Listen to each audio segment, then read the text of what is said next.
The smell hit her before the sound did. Imara paused at the top of the staircase, one hand resting on the banister, the other holding the glass of water she'd gotten up to fetch at 2 in the morning because she hadn't been able to sleep. Again, the house was dark and quiet the way a held breath is quiet. Not peaceful, but waiting. And then she caught it. That perfume. Something heavy and sweet, like gardenias left too long in warm water, curling up from somewhere below. Not her perfume. She hadn't worn anything like that in years. She stood there in the dark hallway, barefoot on the cold hardwood, and just listened. The sound that came next was small. A low laugh. Then a door closing softly, the way you close a door when you're trying not to be heard. And Imara Voss stood very still and understood, in her body before her mind could catch up, that something in her life had just shifted beneath her feet like a floor that was never as solid as she believed. Welcome, welcome. You have found your way to Morel Folktales, and if this is your first time here, baby, you are right on time. Go ahead and hit that subscribe button, tap that notification bell so you never miss a story, and drop a comment letting us know where in the world you are watching from right now. We have viewers from Georgia to Ghana, from Texas to Trinidad, and every single one of you belongs here. Now let's get into this story, because I need you to stay with me till the end. I promise you, this one is going to leave a mark. Imara did not go back downstairs that night. She walked quietly back to the guest room, the room she had been sleeping in for the past 3 months, ever since Darvel told her she snored too loud and that he needed his rest. She set the water glass on the nightstand, lay back on top of the covers without pulling them up, and stared at the ceiling in the dark. She was 51 years old. She had been married to Darvel Voss for 22 years. She had given him 4 of the most productive years of her career before they married, and the remaining 18 after, not in the obvious ways that men like him usually demanded, not by cooking and cleaning and shrinking herself, though she had done all of those things too. She had given him her silence on matters that should not have been silent, her patience on things that did not deserve patience, her steady, unwavering financial architecture, the kind that holds a household together from the inside out. Invisible the way foundations are invisible until the building falls. She had given him all of that. And tonight, in the house she had purchased before they ever said their vows, in the bedroom down the hall from where she was lying awake, her husband was with a woman who wore gardenias like a statement. She closed her eyes. She did not cry. Not yet. Darvel Voss was the kind of man who filled a room without trying, and he knew it. And that knowledge had curdled into something else over the years, a low-grade arrogance that he had learned to dress up as confidence. He was tall, broad-shouldered, with a face that photographers liked. He had been a regional sales director for a luxury automotive group when they met. He was now a senior vice president. That promotion, the 3rd one he'd received in 7 years, had coincided exactly with the period when he began treating Imara like furniture. She had noticed the shift the way you notice the weather changing, gradually, then all at once. The first sign had been the way he started correcting her in public. Not aggressively, nothing that would raise an eyebrow. Just small, precise corrections. Imara, that's not quite right. Imara, let me handle this. Imara, you don't need to say anything. Each one delivered with a patient smile. As though she were a child, he was gently steering away from traffic. She had let it go. She was good at letting things go. Her mother had raised her that way, not out of weakness, but out of strategy. Quiet water runs deep, baby. Don't let them see you move. The second sign had been the money conversations. Darvel had started pushing, about 2 years ago, for them to consolidate their finances, to put everything together. We're a team, Mara. Why are we operating like 2 separate entities? He had said it over dinner, over the phone, at the end of arguments about things that had nothing to do with money. He wanted her accounts folded into a joint structure that he would, he made clear without quite saying it, oversee. She had smiled and said she'd think about it. She was still thinking about it. What Darvel did not know, what no one in his orbit knew, what in fact very few people on Earth knew.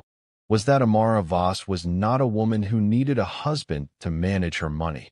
She was a woman who had built, quietly, methodically, over the course of nearly 3 decades, a holding company empire that stretched across 4 continents, 17 subsidiaries, 9 tech infrastructure investments, a private equity fund, and 2 pharmaceutical development firms that were, at this particular moment in time, worth a combined valuation of approximately $80 billion. $80 billion. She held it the way she held everything, privately, carefully, without performance. The company's name was listed in trade publications, in SEC filings, in industry journals. But the name on those documents was not Amara Voss. It was Ivy Margot, the professional identity she had built before Darvel, before marriage, before she had learned that the world treats powerful women very differently when the powerful woman is also someone's wife. She had never hidden it from malice. She had hidden it from wisdom. And in 22 years, he had never once looked. It was a Tuesday in early November when the world that Amara had arranged around herself, with careful hands and quiet intention, finally cracked open.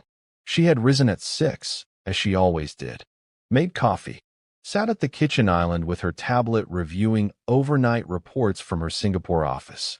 The house was cool and gray with early light, the kind of morning that smells like rain coming. She had her reading glasses on and a cashmere wrap around her shoulders, and she was, in the truest sense of the word, at peace.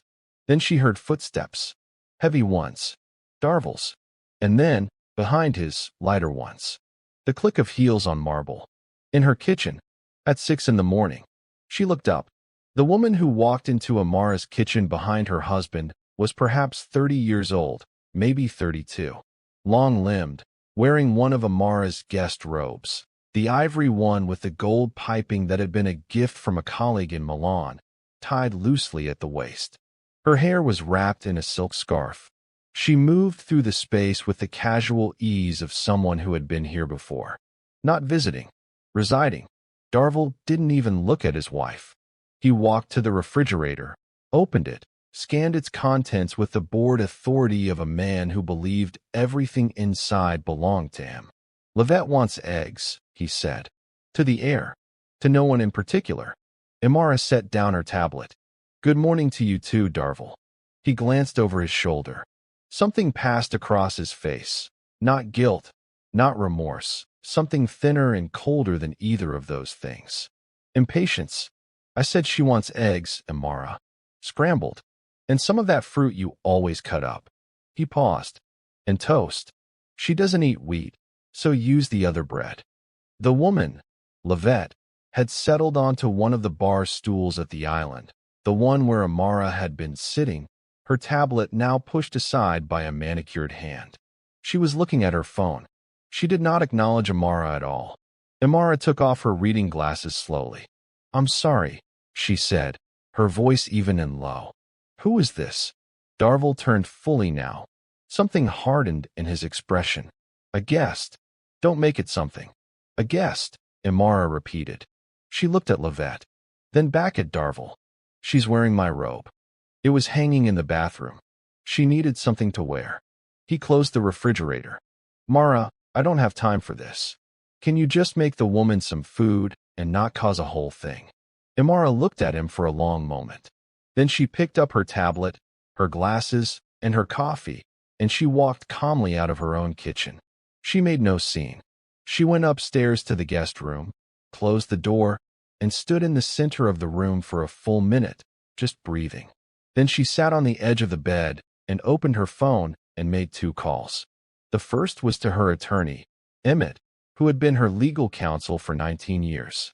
The second was to her personal assistant, Georgie, who was already at the office. Both calls were brief. Both people had been expecting them, in the way that people who love you and pay attention are always quietly expecting the calls you hoped you'd never have to make.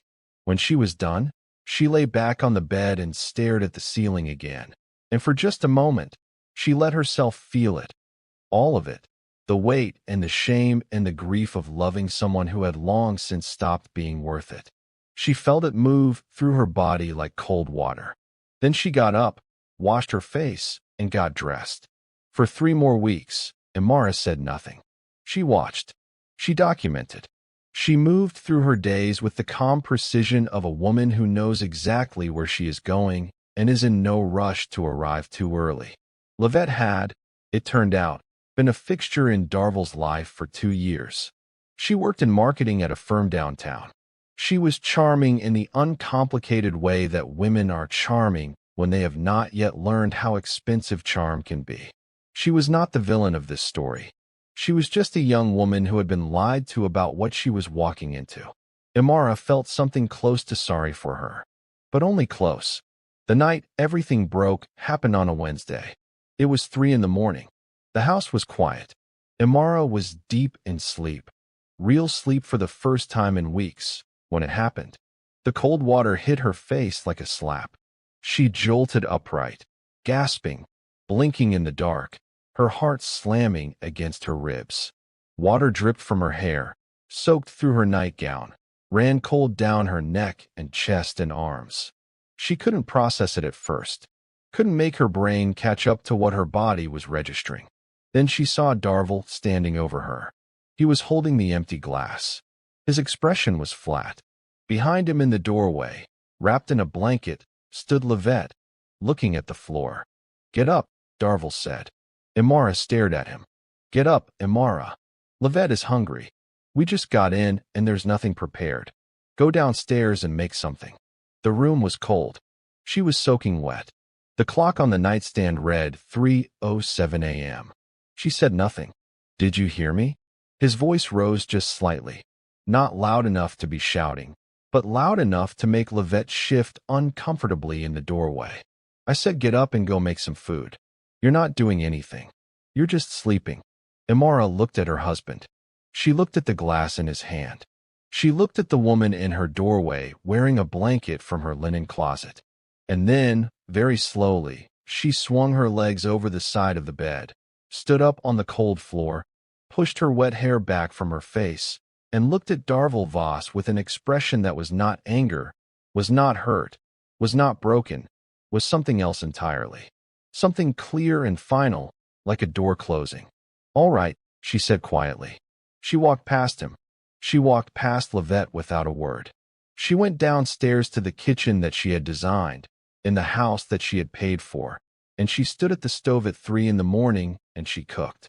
And while she cooked, she made one more phone call. Short, quiet, 3 sentences. If you are still watching at this point, drop the words "she already knew" in the comments right now, because I need to know who is truly following this woman's story. Keep going. We are just getting to the part that changes everything. What happened over the next 30 days was not a war. Wars are loud. Wars have fronts and battles and visible casualties. What Imara Voss executed over the next 30 days was something quieter and more total than any war. It was a dismantling, precise, documented, and irreversible. Emmett filed the separation papers on a Thursday afternoon. He chose Thursday because Darvill had standing golf reservations on Thursday afternoons and would be unreachable for exactly 3 hours, during which time the preliminary injunctions, the asset protection filings, and the property claim notifications would all be processed and time-stamped. By the time Darvill Voss walked off the 9th hole and checked his phone, for things had already happened. The deed to the house he had lived in for 18 years, the house whose address appeared on his driver's license, his business cards, his children's school records, had been formally filed under Imara's sole ownership, restoring it to its original premarital title status through documentation that Emmett had been holding, organized and ready, for 11 months. The joint credit accounts, both of them, had been flagged and frozen pending the divorce proceedings, in accordance with the protective order that Imara had filed that same morning citing documented financial coercion. Specifically, the recorded conversations in which Darvill had repeatedly pressured her to transfer her private assets into joint holdings. The vehicle that Darvill drove, the black luxury SUV he treated as his own, that he had selected, that he put his name on at the dealership, was registered, had always been registered, in the name of a holding entity that reported to IV Margot. A repossession notice had been couriered to the dealership that morning as a courtesy, and a preliminary financial disclosure had been submitted to the court that listed, for the first time in any legal document associated with the name Darvel Voss, the full scope of his wife's holdings. The paralegal who processed the filing later told a colleague that she had read the numbers 3 times before she believed them. Darvel called 17 times between 5 p.m. and 9 p.m. that Thursday. Imara answered on the 18th call. "What did you do?" It wasn't a question. His voice was strange, compressed, like a man trying to contain something too large for his chest. "I filed for separation," she said. She was sitting in the reading room off the main hallway, the one with the good lamp and the window that looked out over the back garden. It was dark outside. The garden lights were on, casting long amber shapes across the grass. "The accounts are frozen, Imara. My car was never your car." "Silence. What are you talking about?" "The vehicle is an asset of IV Margot Holdings. It was leased to this household for convenience. That arrangement has been ended." She paused. "You'll want to make other transportation arrangements." "IV Mar," he stopped. "What is IV Margot Holdings?" Imara was quiet for a moment, and in that moment lived 22 years of silence, of making herself small, of making breakfast at 3 in the morning while soaking wet, of letting herself be corrected and managed and dismissed and replaced. All of it, compressed into one quiet breath. "It's mine," she said simply. Another silence. Longer this time. "Imara." His voice had changed. The authority was gone. Something underneath it, something almost unrecognizable, was beginning to surface. "How much? What is?" "Emmett will send you the disclosure documents. You should read them carefully." She stood, walked to the window, looked out at the garden. "And then you should get yourself a very good lawyer, Darvel. A very good one." She ended the call.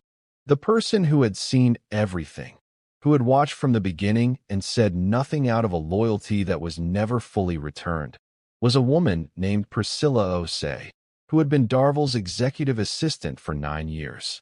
Priscilla was 55, sharp-eyed, with a quiet integrity that Darvel had never fully appreciated because he had never fully had to. She knew about Livette before most people. She knew about the hotel suite on Darvel's corporate card. She knew about the lies told, the stories constructed, the version of Imara that Darvel had been presenting to his colleagues. A wife who was checked out, difficult, not really in the picture, to lay a social foundation for whatever came next. She had stayed quiet because staying quiet felt, for a long time, like professionalism.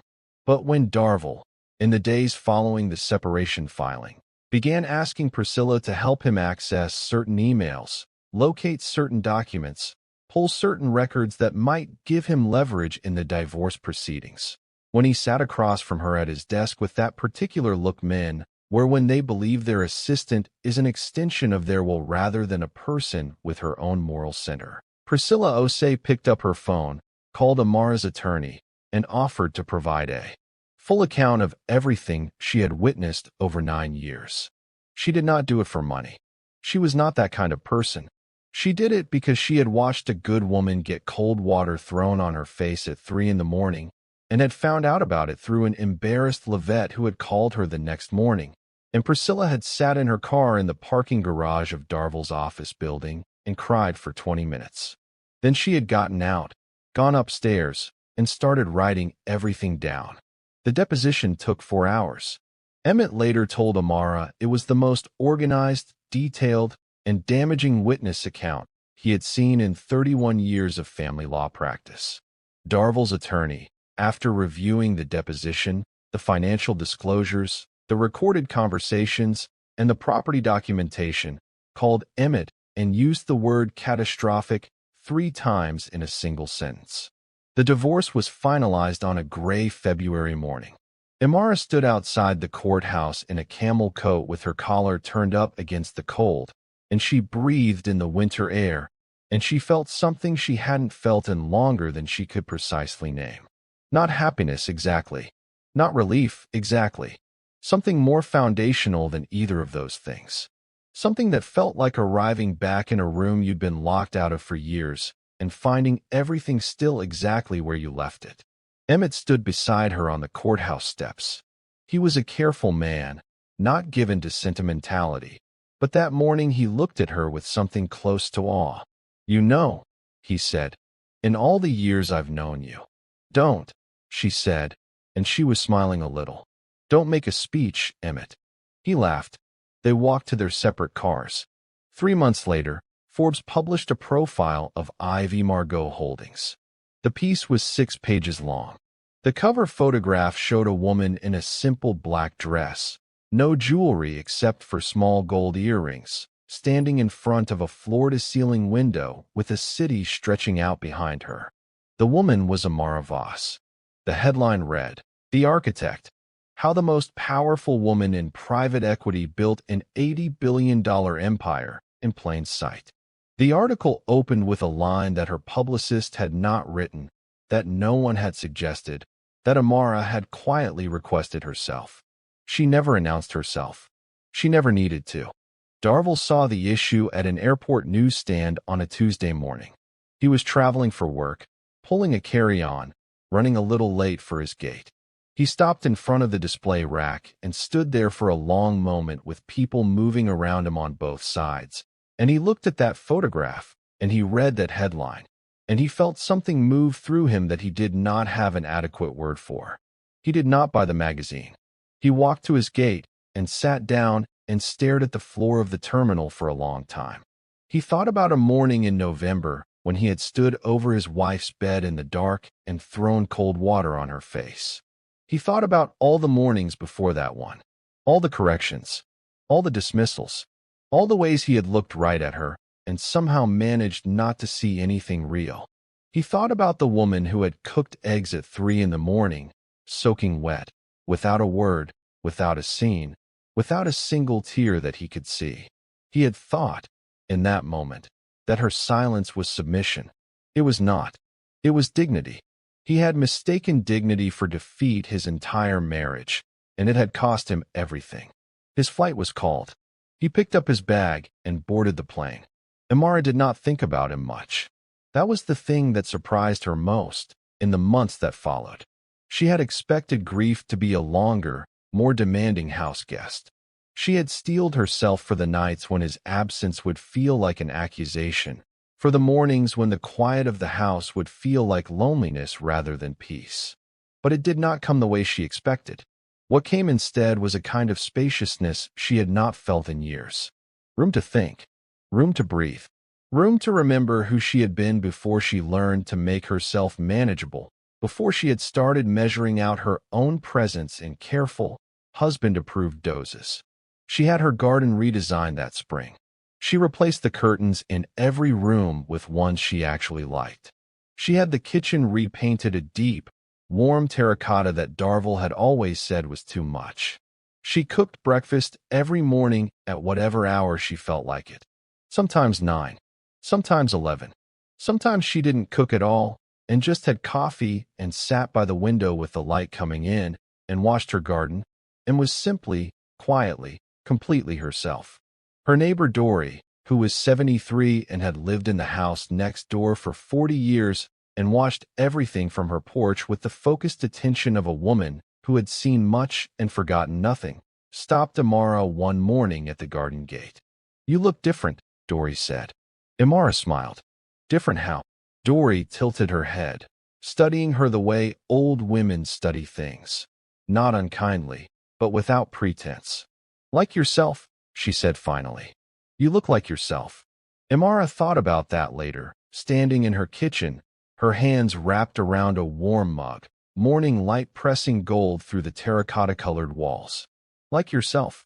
She had not realized, until it was said aloud, how long it had been since anyone could have honestly said that.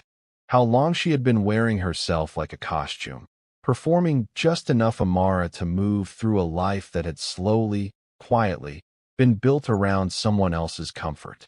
The woman they had called worthless had never been worthless. She had been patient.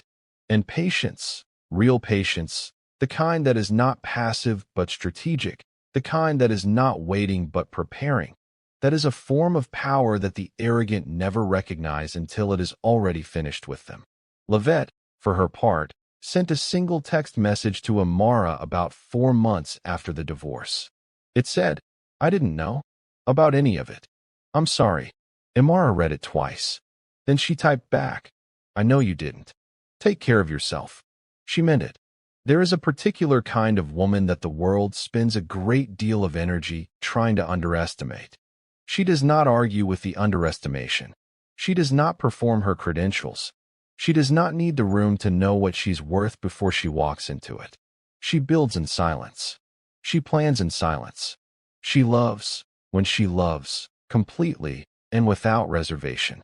And when that love is squandered, when the people she chose decide that her quiet is weakness, that her patience is submission, that her generosity is something to be managed and manipulated, she does not erupt. She simply removes herself, and the people left standing in her absence finally understand what they had, usually too late. On a warm Thursday evening in late April, Imara Voss sat on the back porch of her home, fully and completely hers, and she watched the last of the day's light move across the garden. The jasmine she had planted along the back fence was starting to bloom. The air smelled green and sweet and possible. She had a board meeting in Singapore the following Monday. She had dinner with Georgie and Emmett on Friday.